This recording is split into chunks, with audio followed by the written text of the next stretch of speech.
So many good things come to mind when I think of this rapper.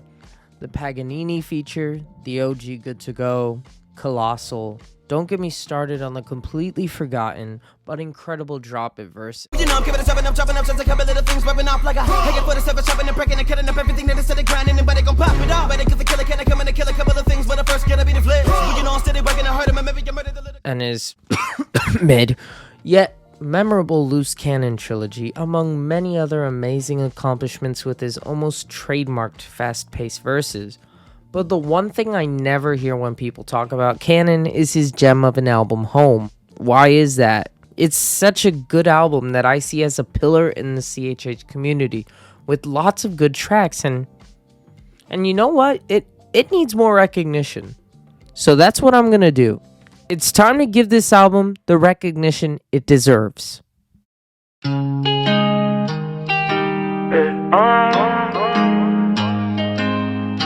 The 2018 album Home made some minor noise in the CHH community with songs like the Byron Juwan and Derek Minor assisted Bam and the Zahill and Lauren assisted You Got Me. Those songs are great because they include the Canon formula. A repetitious hook plus fast-paced verses equals a Canon song. And most of the time, raise the final answer to the power of some great features and wham bam blibbity blam.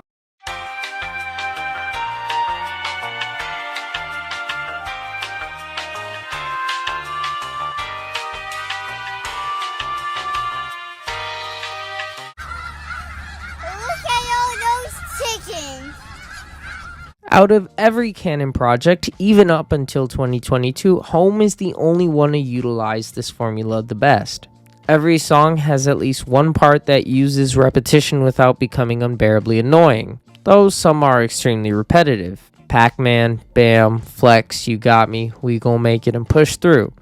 And all except for Push Through have features, save for the first track, Focus. Case in point, in one way or another, this album follows that Canon recipe to absolute perfection. One of the things I want to do with this video is change the perception of Canon and his discography. Because if Canon were to be mentioned in a CHH circle, the first thing to most likely be brought up would be either some of his collabs, Mad Haven, or the Loose Cannon projects, when in all actuality, this album should be at the top of everyone's A-list. Flex is a seriously underrated bop.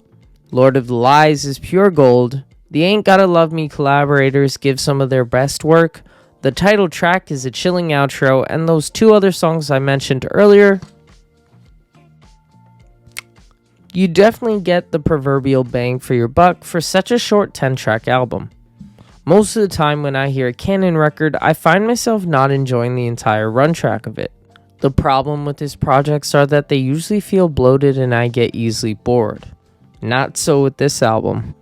Now yes, although there are obviously some moments that are better than others in here, like Pac-Man in the first track Focus, which, granted, neither are bad, just not great like its fellow 8-track mates. I tend to enjoy listening to the entirety of Home rather than anything in the Loose Cannon trilogy or any other project.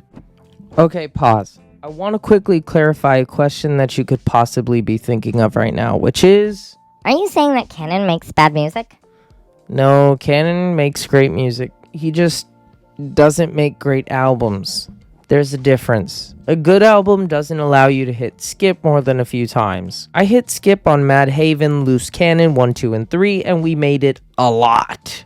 Like 4 or 5 times, at least. That's no good. Cass, Aaron Cole, No Big Deal, Mowgli the Iceberg, Tony Tillman, and more helped to make this album great with their solid performances.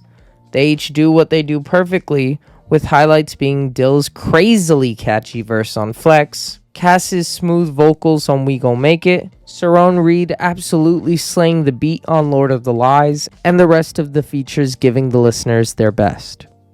But they're only part of this album's success. Canon raps his heart out, letting loose at times while also showing restraint in his raps elsewhere.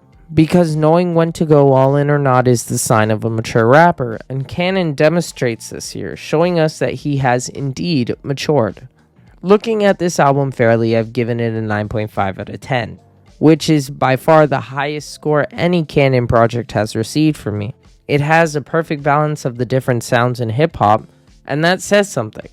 It says something because Canon normally tends to stick to a single sound, which is generally harder trap beats. We still see those on this album, but we get variety also. We get stuff like We Gon' Make It and Lord of the Lies, which fuses light dancehall with rap and triumphant pop with hip hop respectively. I want to make it clear though that all these tracks still go incredibly hard, and it's just that they're very different from your typical Canon song. The title track Home is similar to the previously mentioned songs, the only difference being that somehow the final product is more hushed than all of its predecessors, becoming one of Canon's most intimate tracks, allowing its pensive lyrics to hit even harder than they should. This record shows Canon at his best, lyrically, sonically, and artistically. Home captures Canon's heart and tells the listener how he feels. It solidifies his place as one of the greats of CHH and should be heralded as one of the best CHH projects ever. If there's any takeaways from this video, it's that you should put a little more respect on this album's name and Canon's.